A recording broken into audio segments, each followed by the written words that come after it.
Anyways, we watched some incredible movies this week. We watched, of course, our Patreon pick, Midnight Cowboy, which is the first one we're going to be talking about.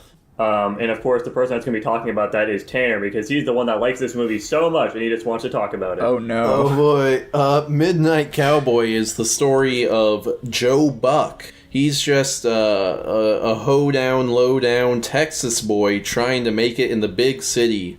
I believe that his plan the whole time... I can't tell if he's moving to the city because he wants to just sleep around or if he's trying to, like, make a living as a male prostitute. I think he's trying to... Yeah. I think he's just trying to find some rich person to be like his sugar mama was the intention. Yeah, he did mention at one point he was a hustler, so that could mean a couple different things. Yeah, he's either looking for a sugar mama or he's just like, man, I got that dog in me. I can make money as a male prostitute, which it isn't possible. But unless you're doing gay shit, which he does. He does? Oh, yeah, never mind. Continue. Yeah, he does. Yeah. Anyway, he does gay shit and he befriends Ratso. Ratso is a piece of shit. I don't know why he hangs out with him. And then Ratso is dying and they're like, well, let's go to Florida. And then the movie ends.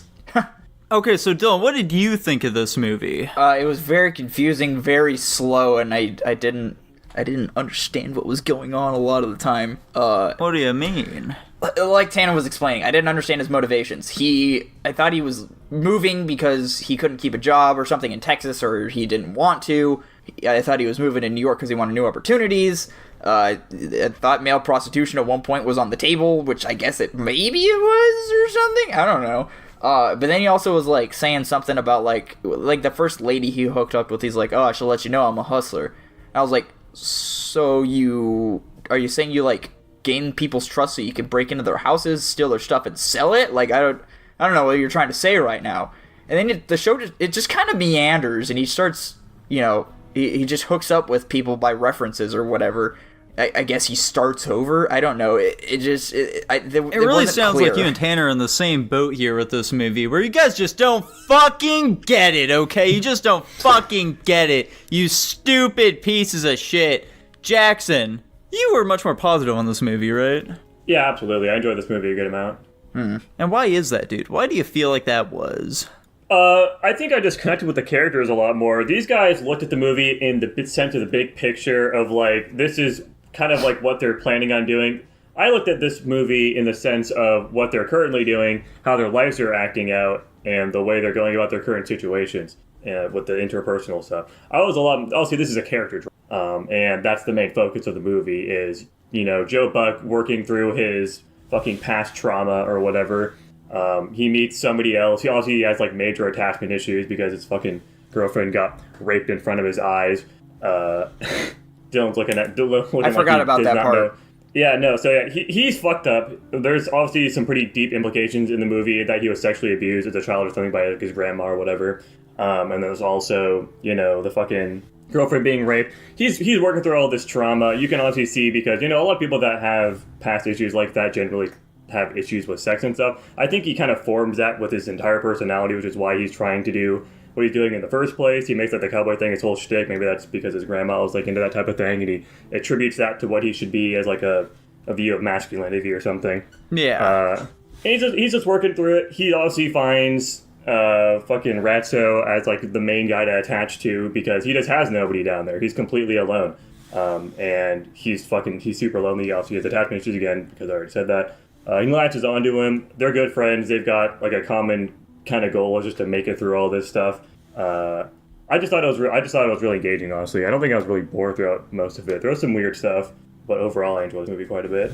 Yeah, I mean, like Jackson said, like, this guy, he's down on his luck, okay? He's obviously had, like, a pretty rough past here, and so he's just trying to move somewhere to get away from it. In New York, it's like this big, sprawling metropolitan area, dude. Like, you can really make it in New York. When he's on the bus ride, he's listening to the radio, and they're talking about, like, oh, yeah, I love them big, handsome boys. And he's like, that's me! I'm a big, handsome boy! I'm a big, rough, tough boy!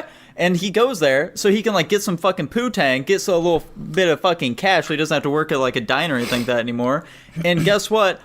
Things don't go very well because New York is a shitty-ass city and things just don't go well for anyone who's there. And, like, as Jackson said, he definitely has, like, some sort of, like, past trauma with his grandmother. Whether it was, like, exactly sexual in nature, we don't totally know. He basically doesn't delve into it whatsoever throughout the entire film. We aren't entirely sure what happened there, even with like the fucking rape scene and shit like that. Like whether or not like that was even like fucking like that actually happened, we don't really know, because whether or not it's just like, I don't know, some sort of like weird interpretation you have of the events or some shit like that, we have no fucking idea whatsoever. And so like, you know, we can definitely see like the weird issues he has with his grandma and like all the women who he pursues. He's explicitly going after like these older women throughout the fucking film, you know. And so, like, there's something there, guys. There's something there for sure. I just figured that happened because they were wives who wasn't getting anything from their husbands, so they were trying to get this young stud who would, because he's the only one that could satisfy them anymore. I thought it was just because he figured older women would have money. That too. Which I feel like is the much more obvious route to go, Dylan. Either way, man. Yeah, it could potentially be a mix of things, man. Who knows? It's this though, boys. He was immediately able to bone the shit out of that old white chick. And then later in the movie, when he's trying to fuck the younger woman, he can't get it up. Why is that? Yeah. I don't know, man. I'm gonna be honest, she looked old as fuck to me, so... I didn't think she looked that old. She was like maybe late 30s. She was not that old. The fucking I thought that was because he had done gay shit already. It could be that. Once you go gay, you can't go straight. Yeah, there's also like the undertones of homosexuality and stuff because he's Undertones? Kind of like, I got sucked off in a movie theater. He was doing it for money, dude. And like even when he was getting sucked off, Tanner, he was imagining like back when he was with his girlfriend and stuff like that. Yeah, exactly. I'm gonna be honest, I didn't pick up on that at all. Oh my god. I might have been zoning out there, to be honest. This movie's a lot deeper than I think you guys are giving it credit for. Yeah. Listen, man, if it doesn't hold my attention enough for me to catch these nuances, then I guess it just doesn't do it for me.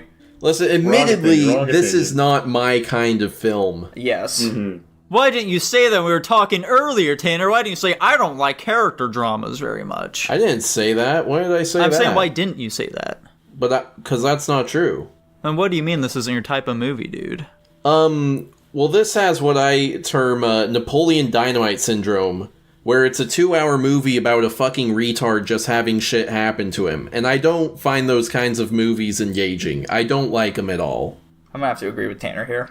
I don't agree with you at all because I think there's absolutely a through line you can follow with this movie. That just being like their overarching goal. Like obviously pretty early on we get the goal of them trying to go to Florida and fix the situation. And they fucking get there at the end, you know, after working through all this shit.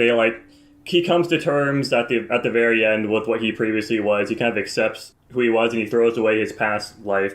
And he gets there in the end with Florida. Obviously, he doesn't get ratchet with him. I think there's absolutely a through line to follow with this movie. You can see his progression as he kind of learns more. You can see him improving over time with living in the city and things like that. I don't think you're looking at this deep enough.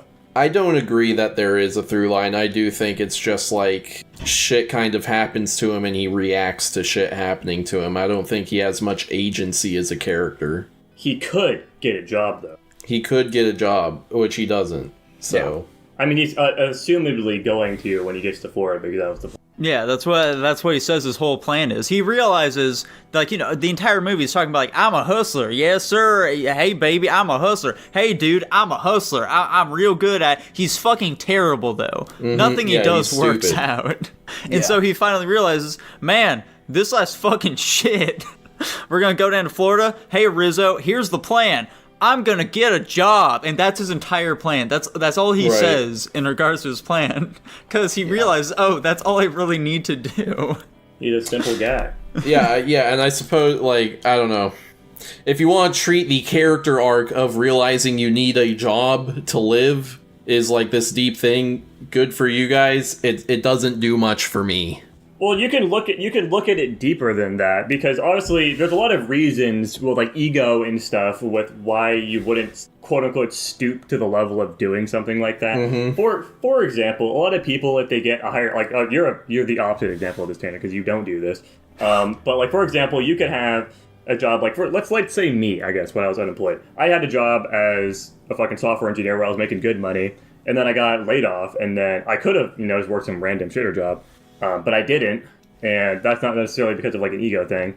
But there are people that are in a position like that where they don't want to like stoop to that level, basically. He thinks he's really good at being a hustler. He knows that he's good at fucking, and he thinks he should be rewarded for this talent. He doesn't want to go and work something else if he knows he can probably make it this way.